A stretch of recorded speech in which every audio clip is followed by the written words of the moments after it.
ইংরেজেরা, গোলাম মুর্তজার বইগুলো পড়েন, ইতিহাস গোপন কেন, চেপে রাখা ইতিহাস, এসব বইগুলো পড়বেন।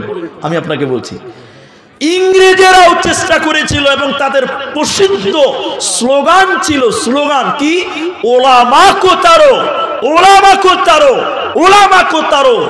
মুসলমানদের ভিতরে মুলবিদেরকে দেশ থেকে তারো। এই জন্য দেখেন দিল্লির রাজপথে প্রতিটি গাছের ডালে ডালে আলেমদেরকে ফাঁসিতে ঝুলিয়েছিল। কেন জানেন? ভারত স্বাধীনতার ব্যাপারে সবচেয়ে বেশি অবদান রেখেছিলেন মৌলানারা। একবার বলুন নারায়ে তাকবীর। আলেমরা, এই জন্য তাদের প্রিয় দুশ্মন ছিল ওলামা, আলেম কো তারো, ওলামা কো তারো। কিন্তু আপনারা সবাই বলবেন আমার সঙ্গে, এই দেশ থেকে ইংরেজেরা আলেমদেরকে তাড়তে পেরেছে? মুসলমানকে তাড়তে পেরেছে? না ওরাই পালিয়ে গেছে? বলুন ওরাই। নারায়ে তাকবীর। তাহলে আমরা মুসলমান আছি, ছিলাম, থাকবো, আমাদের কেউ তাড়তে পারবে? ইংরেজেরা অনেক চেষ্টা করলো, পারল না। আমাদের যেরকম হেড মাওলানা, প্রধান বক্তা, তারপরে ধরেন যারা ভালো ভালো, যারা ট্যালেন্টেড লোক, ইংরেজেরা ওদের বড় বড় পণ্ডিতদেরকে নিয়ে এলো, এসে বলছে মুসলমানদের সঙ্গে পারা যায় না কেন, মুসলমানদের সঙ্গে পারি না কেন? তখন তারা বলেছিলেন, যতদিন মুসলমানদের কাছে কোরআন থাকবে অতদিন মুসলমানদেরকে বেকানো, জোরে বলুন, যাবে না। কি সিদ্ধান্ত হলো? এদিকে কোরআন কিনো, পুড়িয়ে দাও, জ্বালিয়ে দাও। যেদিন মুসলিমদের কাছে কোরআন থাকবে না, এমনিতেই কাবু হয়ে যাবে। আজ বিশ্বের মুসলিমরা লাঞ্ছিত, বঞ্চিত। আরব কান্ট্রি, সেখানেও আজকে থিয়েটার হচ্ছে, নাচ হচ্ছে, গান হচ্ছে। বিশ্বাস করবেন না, আজকে আমাকে দিনাজপুরের একটা ছেলে সৌদি আরবে আছে, দুঃখ করে বললেন, শহরের নামটাম সব বলে দিয়েছেন। সৌদি আরবের মতন জায়গাতে এখন আরব বিশ্ব, মুসলিম কান্ট্রিগুলো খেলাধুলা নিয়ে, নাচ গান নিয়ে ব্যস্ত হয়ে গেছে। ঠিক বললাম ভাই? কোরআন চর্চা নাই। দেখেন আমি যে কথাটা আপনাকে বলছি, তখন তারা বলল কোরআন কিনো, পুড়িয়ে দাও, জ্বালিয়ে দাও। এইটুকু বানিয়ে বানিয়ে বলছি, এইটুকু বুঝাবার জন্য বলছি। খাড়ি গোপালপুর মাদ্রাসা, একজন বেঈমান নাস্তিক আমার মতন লম্বা পাঞ্জাবি পড়েছে।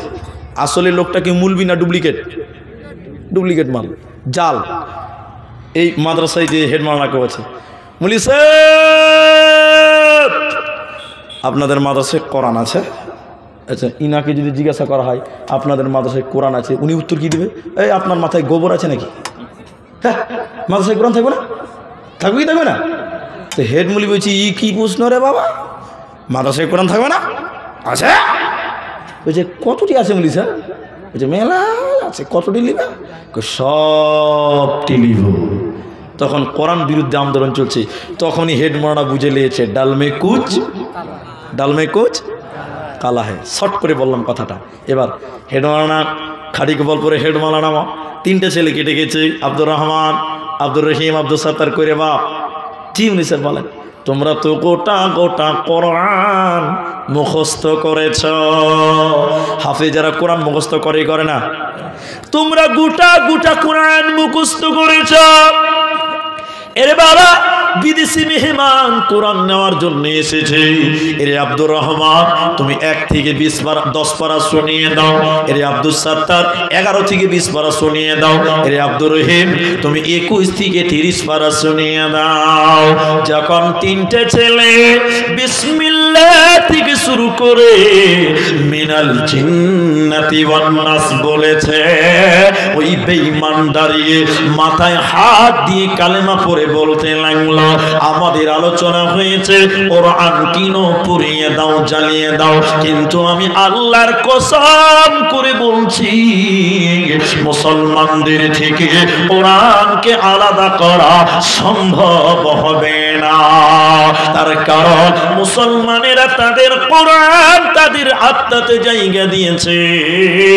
এই কোরআনকে যদি পুড়িয়ে দেওয়া হয়, মুহূর্তে নতুন কোরআন ছেপে যাবে, শুধু প্রিন্ট হতে যতক্ষণ টাইম। তার কারণ তামাম পৃথিবীতে লক্ষ কোটি কোটি বিলিয়ন মিলিয়ন কোরআনের হাফেজ আছে বন্ধুরে। এই কোরআনকে মিটানো সম্ভব হবে না। আল্লাহ তাবারাক ওয়া তাআলা কোরআনে তাই বলছেন, বলেছেন ওয়া ইন কুনতুম ফি, আল্লাহ কোরআনে বলেছেন শোনো, ইন্না নাহনু নাযালনা যিকরা ওয়া ইন্না লাহু লাহাফিযুন। আমি আল্লাহ এই কোরআনকে নাযিল করেছি রে মুসলমান, এই জিকিরকে নাযিল করলাম। কোরআনের নাম তানজিল, কোরআনের নাম জিকির। আল্লাহ বলেন আমি কোরআনকে নাযিল করেছি মুসলমান, এই কোরআনের হেফাজতের দায়িত্ব আমি আল্লাহ নিয়েছি রে। এই কোরআনকে মিটানো যাবে না, যাবে না, যাবে না। একজন ইসলামিক পণ্ডিত এই রকম কোরআন পৃথিবীর বাসীর কাছে তুলে ধরেছিল, বিশ্বের মানুষের কাছে তুলে ধরেছিলেন, পৃথিবীর কাছে তুলে ধরে বলেছিলেন দেখে নাও কোরআন। আপনারাও দেখলেন কোরআন।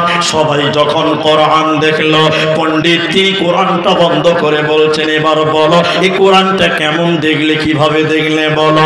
সবাই তখন বলতে লাগলো সাদা কাগজে কালো কালিতে লেখা আছে।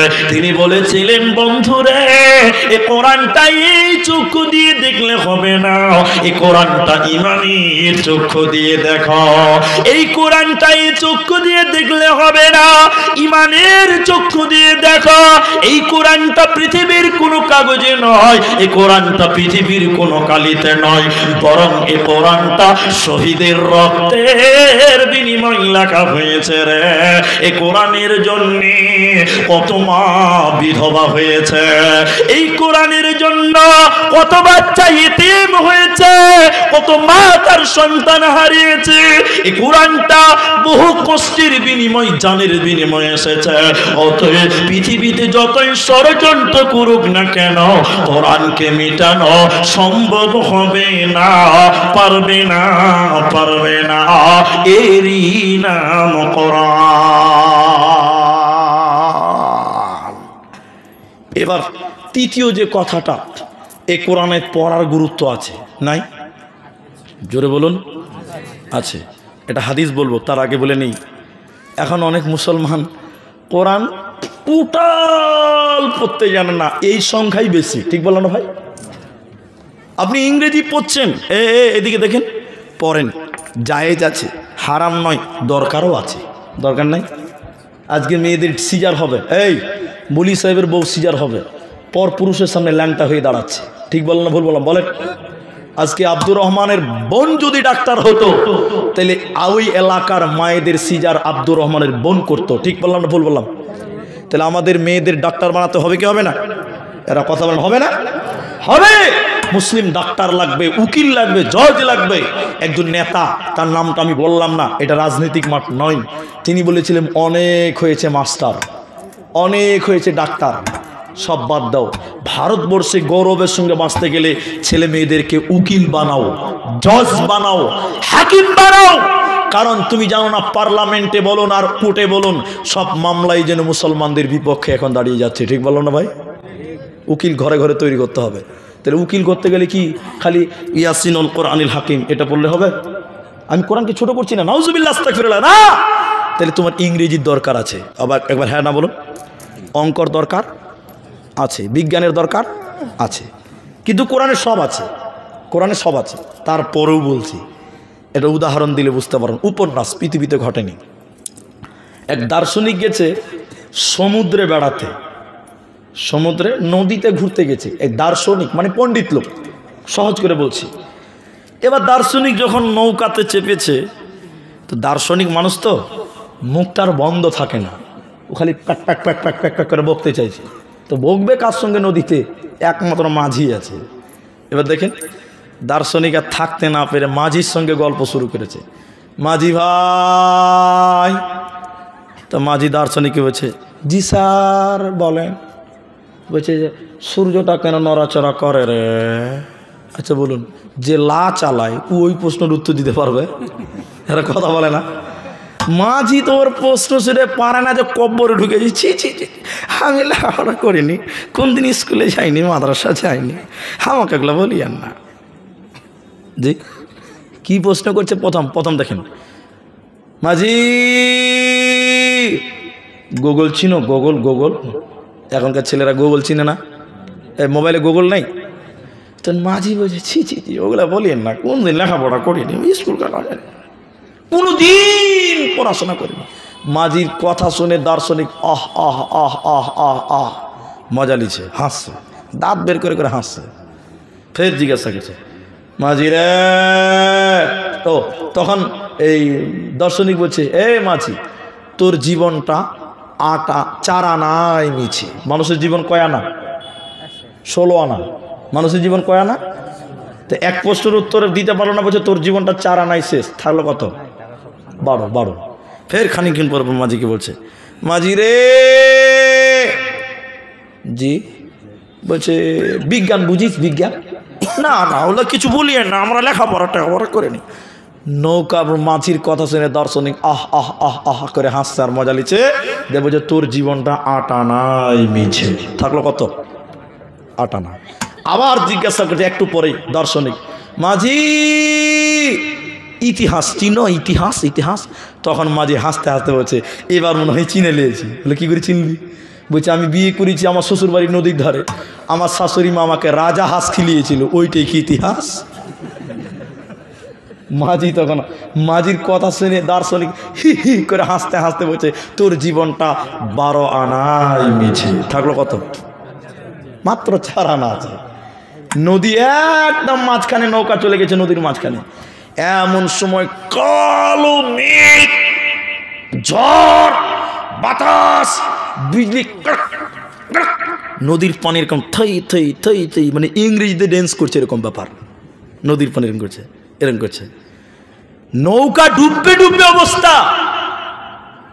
তখন মাঝি নৌকা তো চালাচ্ছে, ও তো শিয়ানা হয়ে আছে। এদিকে দিকে দার্শনিক ঝড় দেখে, নদীর নাচা কোদা দেখে ওর ভিতরে ভয় ঢুকে গেছে। দার্শনিক এবার ওই মাঝির কানে কানে কানে কানে যে আস্তে আস্তে বলছে, মাঝি নৌকা ডুববে নাকি? এতক্ষণ খুব হাসছিল, নৌকা ডুববে নাকি।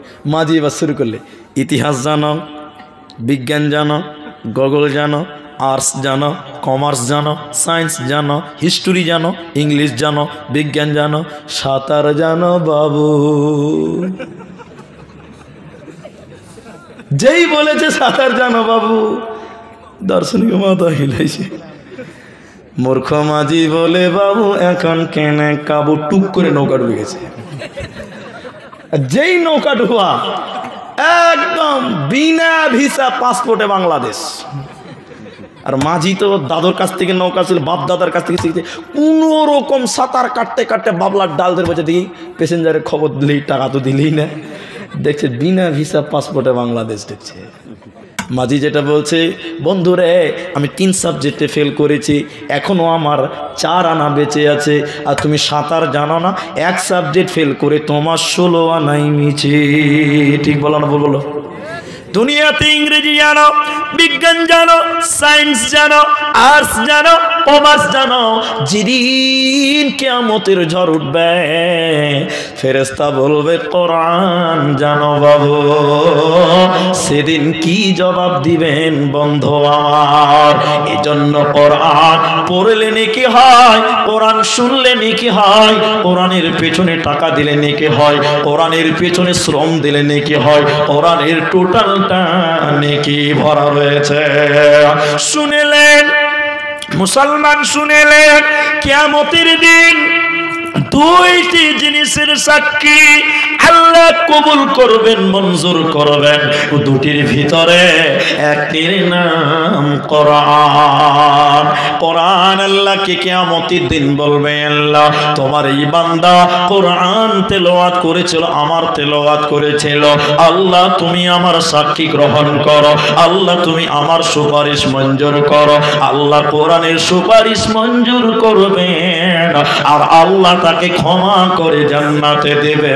ওতে মুসলমান তুমি কোরআন তেলাওয়াত করো, কি লাভ হবে শুনে নাও।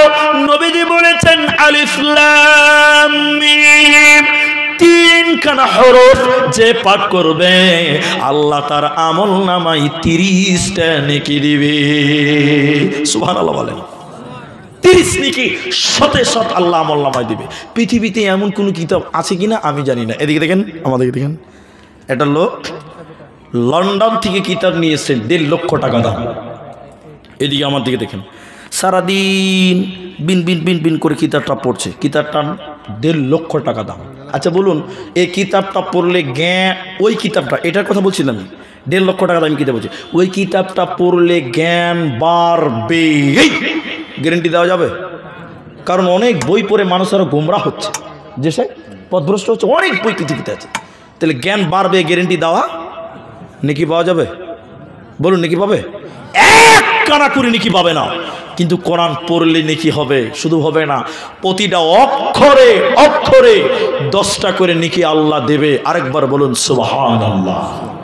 মাঝখানে একটা কথা মনে পড়লো, না বললে মনে হচ্ছে গুনাহগার হয়ে যাব।